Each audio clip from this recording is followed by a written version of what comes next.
Hello, this is the 11th video in this category, playlists, which has entails different videos on employment-based second preference national interest waiver category.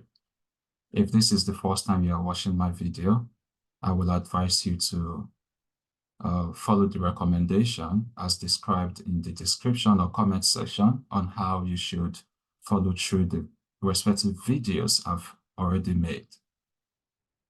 For today's own, the focus is going to be on immigration payment methods.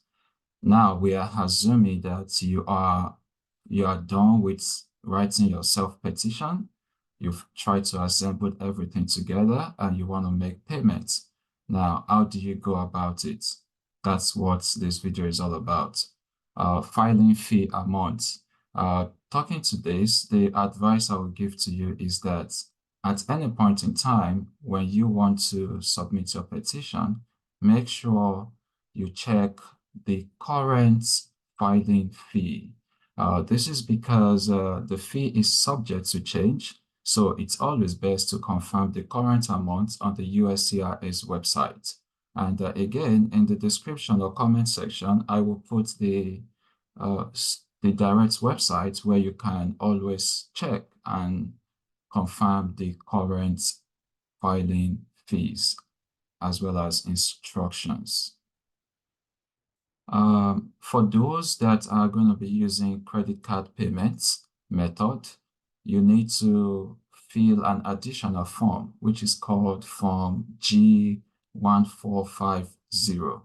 Again, this form is available for free on the official website, which the link is also in the description or comment section of this video. There are different payment methods that USCIS accepts as indicated on their website. So as of today, December 8, 2023, while I'm filming this video, there are 4 different payment methods that is acceptable by USCIS. And today, we're going to look at these payment methods. Perhaps you find any of these payment methods most useful to you.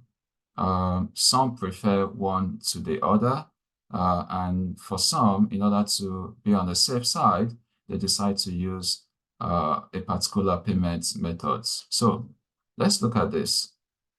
The first one is in no particular order. There is a payment method referred to as money order. So basically, if you reside in the US, you might be more familiar with money order. So a money order is a secure form of payment that can be purchased at various locations, such as post offices or banks or stores like the popular store Walmart, Walgreens, Publix, and the likes. If you search through Google, you could probably get some of these locations where you can purchase this money order. Some of them will sell it to you for free. Some they charge a very minimal amount, as it's as less as $5. So this money order, if you are using this kind of payment method, all you need to do is to go to the place where they sell it, and you tell them what you want to purchase it for, and they're probably gonna need your identification means. Depending on the amount of money, they might ask for your social security if it's the first time you are using it as well, and they will give you the money order, which it's like a check. I'm gonna display it to you at the end of this video for those who haven't used it before. And filling the money order itself is very important because you want to make sure you address it to the right place. Now, another form of payment method is personal check. Some people they can use their personal check. So you can write a personal check from your bank account. Again, addressing it to the exact beneficiary. We also have the cashier's check. Now, this is a check issued by a bank guaranteeing payment because the funds are secured by the bank. And lastly is a credit card. This is the one many people use as well. So to pay by credit card, again, like I said earlier, you must use form G1450, which is an authorization for credit card transactions. The form link is in the description of this video. Before I focus on two of these type of payment method, which is credit card and money order, these appears to be like the most popular ones. And I will take you through some of the pros and cons of this credit card payment method. So one thing that is common with credit card is decline policy.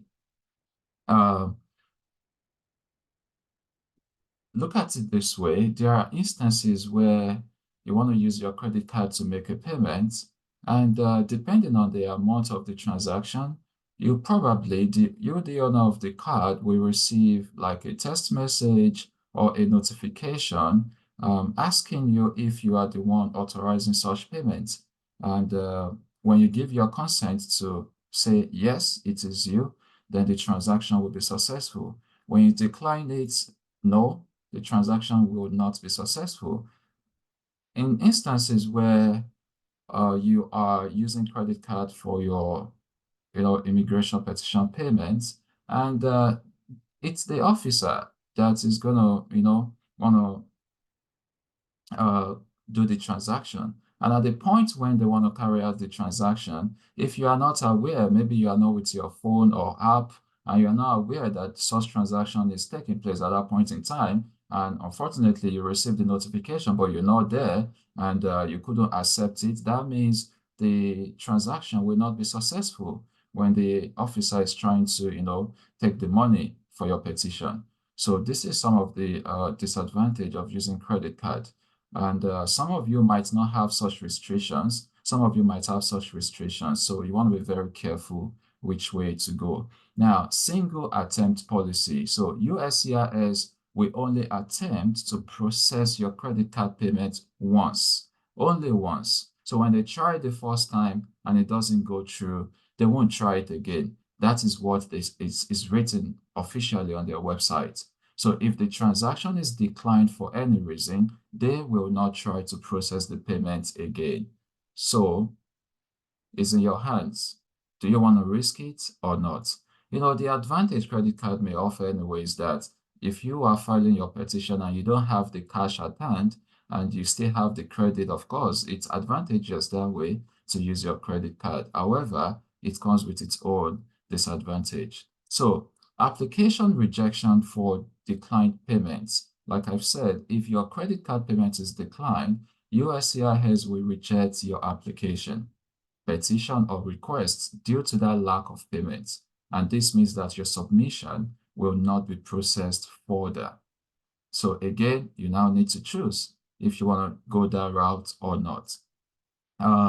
And some of the implications of this issue of credit card, like as I've explained earlier, could be, one, you want to probably check the card validity. So before submitting your payment, if you want to use credit card and no other option, so before you submit your payments or you send your petition to the address, the USCIS address, you want to ensure that your credit card is valid and not expired. In the part of sufficient funds, you want to make sure that there are enough funds available on your credit card to cover the total amount of the fee. Correct information as well. You want to make sure you double check that all the credit card details, like the card number, the expiration date, and the billing address are entered correctly on the form G1450. And it must be properly signed. So each of the form must be properly signed by you, the applicant, or the person whose credit card is being used for the payment. So here is one of the advantage again. You can use your credit card You can use a friend's or family member's credit card also for this transaction. However, you must enter the right information, and the real owner of the credit card, which is being used for the purpose of this transaction, must sign. So again, just to prevent some fraudulent acts by some persons. So like I said, if you're using someone else's card, authorization is also required. So don't think some persons could just use a credit card without your consent. So the credit card holder must authorize the use of their card as well. And this authorization is important as it indicates the card's holder's consent to the transaction. My recommendation is that you should consider using alternative payment method if you have the means. So you could consider using personal checks, cashier's checks, or money orders if there is uncertainty about the credit card's acceptance. And immediate action, if you learn that your credit card was declined after you submit your application, say you eventually use credit card and you've noticed that it was declined, it is advisable to contact USCIS as soon as possible to understand your options, However, be prepared to reapply or resubmit your request with a different payment method as your original submission, which was probably rejected. So these are basic facts about these payments methods. Quickly, I will take you through the form G1450 and the money order itself. So let's take a look at this. So now I believe you can see my screen now. On this screen is the form G1450, which I have explained earlier. And basically, I'll advise you, print it out, read the instruction, and follow it. So basically, as said earlier, what is in the form is details of the credit card. So, this part says applicant's information, full legal name. So you want to give the name, the first name, the middle name, and the family name. Then next, you have the credit card billing information, which may be the same with the applicant's name, information, or maybe different. It's going to be the same if you, the petitioner, the applicant, you are using your own credit card. If you're using someone else's own, then the information in the credit card will be different. We also have the credit card holder's billing address. You put in your address, and we have the credit card holder signature. Again, you have to handwritten signature. It's going to be handwritten signature, not electronic signature. This is very important. It should be handwritten signature. So you sign the telephone number and the email address, then the credit card information, the expiration date, the type of card it is, Visa, MasterCard, American Express, or Discover. So it should fall within any of these four categories. Yeah. Then the authorized payment amount. So depending on the amount you want to authorize, for example, if it's 700, which is the normal fee as of now, as of the date of filing the recording this video, the normal fee for Form I-140, whether you're doing EB-1 category or EB-2 category, in as much as you are filling Form I-140 and you're going to be submitting it, is $700. In addition to that, there is a premium service. Some people do premium service. So the premium service means that when you submit your petition, you're going to get a faster response, which officially is within 45 days. However, record has shown that some persons that use a priority get their response from the USCIS office 2 weeks, 1 week, 3 weeks. Yeah. Why, if you use the normal fee of 700, it could take as long as 4 or 5 months to get your response. So again, there is 700, the normal fee. If you are doing the premium service, you will still pay the 700 and an additional 2,500. Take note of that. So that's roughly about 3,200 if you are using the premium service. If you are not using the premium service, then it's only going to be 700. And so please take note that for each of these service, if you are either using the 700 or the 2,500, it should be separate. Don't put a combined payment, for example, of 3,200. No, put a payment of 700 and additional payment of 2,500. So in that case, for someone that is doing the priority, should fill this form twice. For those that are using money order, you will see on my screen now, like I said, there are different outlets where you can purchase your money order. Some you can tell them they're going to impute it in their system, the address or the person you are paying or the institution you are paying, while in some cases you have to write it by yourself. So if you look at this example, yeah, you could see the inscribed 2,500. That's the value of this particular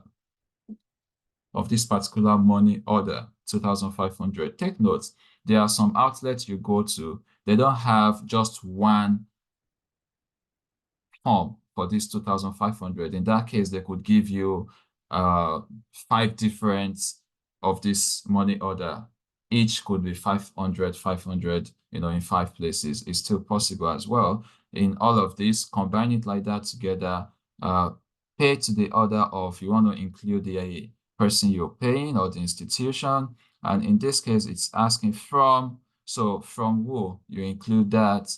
And so I also noticed that there are different formats of this money order. Perhaps I think it depends on the outlets in which you are buying it from. For example, this particular one, you are only filling pay to the order of and from whom.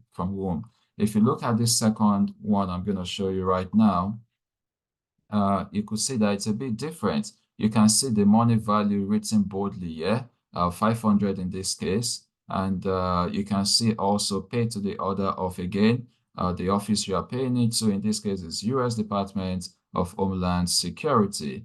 And payment for which service. So this one is specified for which service. So you can see in this case is written there, I-907. So this person's payment is for I-907. And that's the form you filled if you are paying, if you are doing the premium service. And the person also indicated, oh, this payment is for EB-2 NIW premium.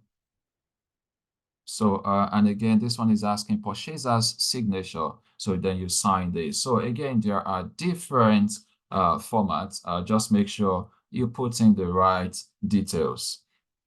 And if you are using money order, you want to ensure that when you are or when you're doing your packaging, the final package, and you're ready to send it, this money order as it is like this, not its photocopy, the original copy, make sure you include it in your package, because this is what the USCIS officer is going to use to charge you. If you're using the credit card as well, you want to make sure that you include the form G1450 as well. In fact, at the top list of your petition. And basically, that is it. I think in the next video, I will be talking about how to package your petition and ready to send, and hopefully get an approval. So stay tuned. And if you have not subscribed to my channel, kindly click on the subscription button. Support Prof Dan tutorials. The subscription button doesn't bite. All right, all the best. If you need my consultation, you can reach out to me. My details are in the description or comment section. My email is there. Also follow me on Instagram. Wishing you all the best.